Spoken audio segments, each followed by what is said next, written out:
Ngiyaphathi le. Ingakho bekufanele uyothwasa. Iwonce. Bathi idlozi lami selikhulile. Kanti idlozi lincane, liba lincane. Likhule. Cabanga ngizowuthwasa. Yazi. That's my problem here with ukuyo ebantwini besintu because abantu abaningi engihlangana nabo. Yeah. Abathi bayile. Yeah. Uzwa bathi ngiyothwasa, like come on. Yeah.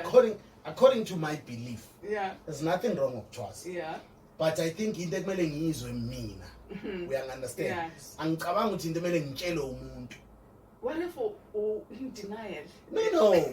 Lalela mfethu. Yeah. As much as ngikholwa ukuthi abantu abadala nabantu abaphansi bakhona. Yeah.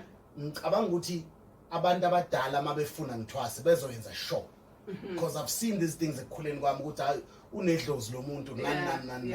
So far angeke ugogo amangishayelanga around ugogo wakhe urubani angangishayelanga around bese kuba nomuntu engingamazi nothi hambe uyothwasa. That is why senze into ezi wrong singabantu. Yeah. Because you think uphethwe iflunyana nawe sokucabanga ukuthi wena hayi vele ngithwase ngoba le flu ayipheli. No, angithi usuke etsheliwe umuntu ukuthi kuthiwa hamba uthwasa. Mina Joe, that's I'm talking about my belief. Yeah. If mina wami ugogo engakafiki ukuthi balela la baba.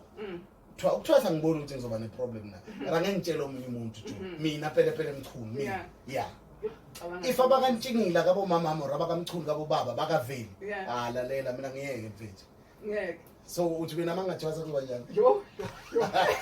Imali engayidla yenu. Yo. Ungathi ungena ngomnyango nje. Ngangena emnyango ngilandelwa imbuzi ezi4. Ngithi hey, futhi mina ngilese sifundile, angithi vumane bo. Ngithi everybody say yeah. Mazet, thank you very much. It's 23 before 8 o'clock. This is Big Breakfast.